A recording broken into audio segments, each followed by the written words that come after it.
all the things that it mentions is the most important, because it's talking about how you can like learn emotional intelligence, and it all comes down to motivation anyway, whether you want to better yourself or not. So I mean, we were talking about, we think that that's the most important one. Huh. You know? Anybody differ on that, or? I think we kind of did, because we said that motivation is the one trait that virtually all leaders have. So we found that it was a little, like, it was common in all of them. Now, whoa. Yeah, let's get straight what we're talking about. Are we talking about self-motivation, or are we motivating others? I thought we were talking about motivation in general. What were we talking about? Self-motivation? Yeah, we're talking about self-motivation. Okay. So go ahead. Okay.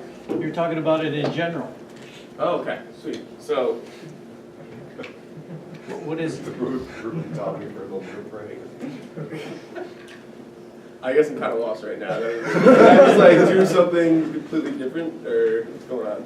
no, I mean, there is an aspect to this, it's, you know, in general, but could you be more specific about in general? Well, in general, All right. the article was saying how motivation is the one factor, is the one trait that virtually all leaders have. So we were discussing, and I kind of want to counter-argue, that things like self-awareness and self-regulation are more challenging to learn because less leaders will have that, or natural leaders will have that, per se. So I would say self-awareness and self-regulation will be more powerful to learn and to have, I would say. Yeah, Jake, all right. I have a point on that. What'd you have, you had your hand up. No, I didn't. Oh, okay. You're just stretching over there, all right. Yeah. All right, so other points of the article?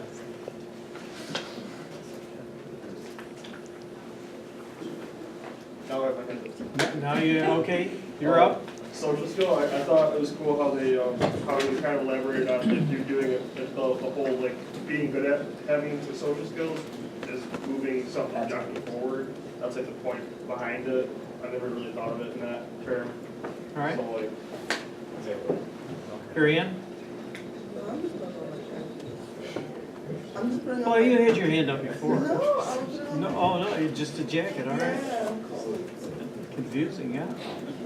Savannah? I thought it was really interesting when they brought up globalization in the empathy category, and I remember reading leadership for at least 3 reasons: the increasing use of teams, the rapid pace of globalization, and the growing need to retain talent.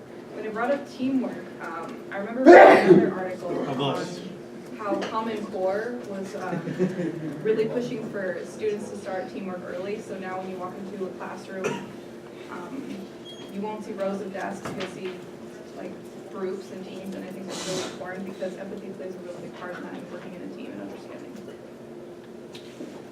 All right, yeah, Common Core.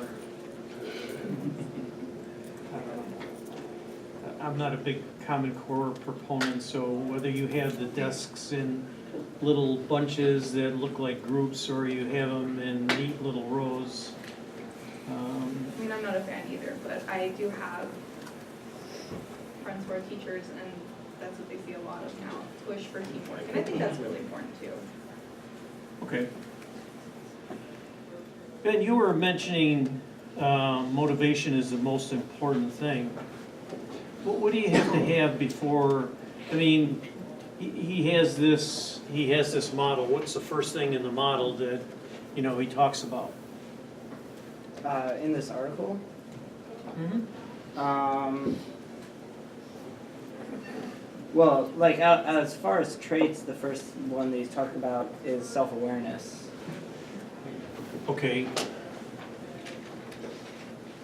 That's important for for motivation, but I mean, knowing what your strengths are, what your weaknesses are, knowing about yourself so you can then better yourself. okay, Annabelle?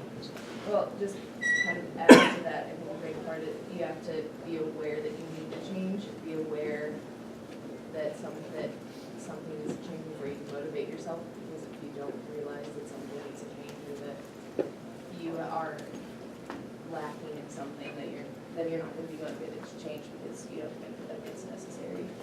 Okay, you need a certain amount of motivation, but you also need this idea of self-awareness that you know, are you aware of, you know, what's going on inside of you or what's going on emotionally so that you can move on to other things, you know, social awareness and that sort of thing, so. Other points? A little slow on the points today, okay.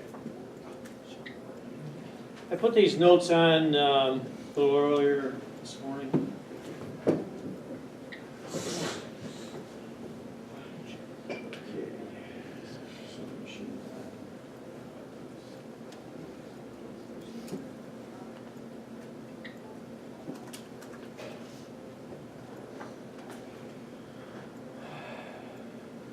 Okay, so describe.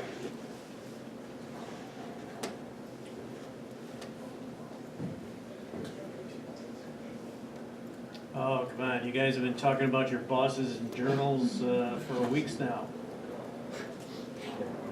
I thought this was like supposed to be happening on Monday, not on Tuesday. Yeah, Jake, I'd say like calm, collected. okay, Jennifer, Consistent. consistent, Annabelle, Passionate. okay? Got one? Narcissist. Narcissist. What if all your best bosses were still bad bosses? Well, yeah. Does the fact that somebody's a narcissist make them a bad leader? Well, I was gonna list narcissist, poor listener, alcoholic, but I thought like narcissist would chime in That's first. your best one? It's the best boss I've ever had. You need to apply to other places. Oh, I don't really want sorry. to I'm just curious about what this. So who's, And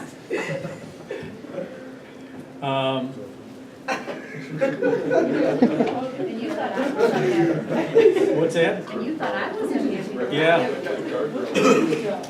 I hadn't detected that in most of your journals.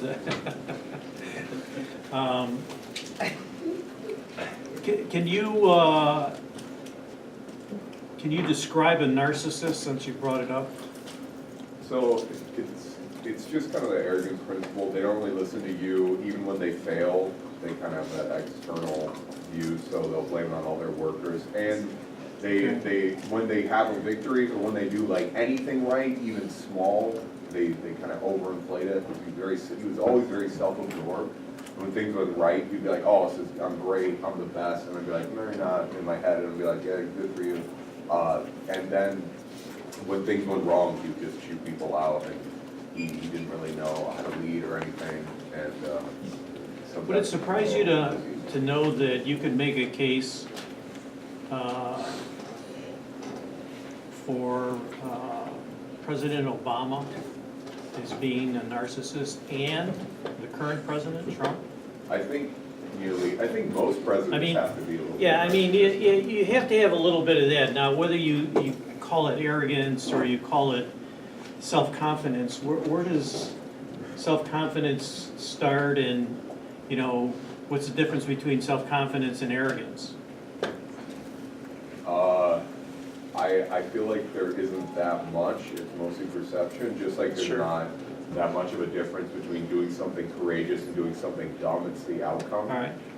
So the boss you're describing was the best boss? Yeah, I've had some worse bosses. All right. Jennifer? Oh, you already had one, okay, yeah. I was gonna say that the difference is just taking responsibility and doing for when things go wrong. All right. Accountability. Accountability, okay. And this sort of sums up the whole thing.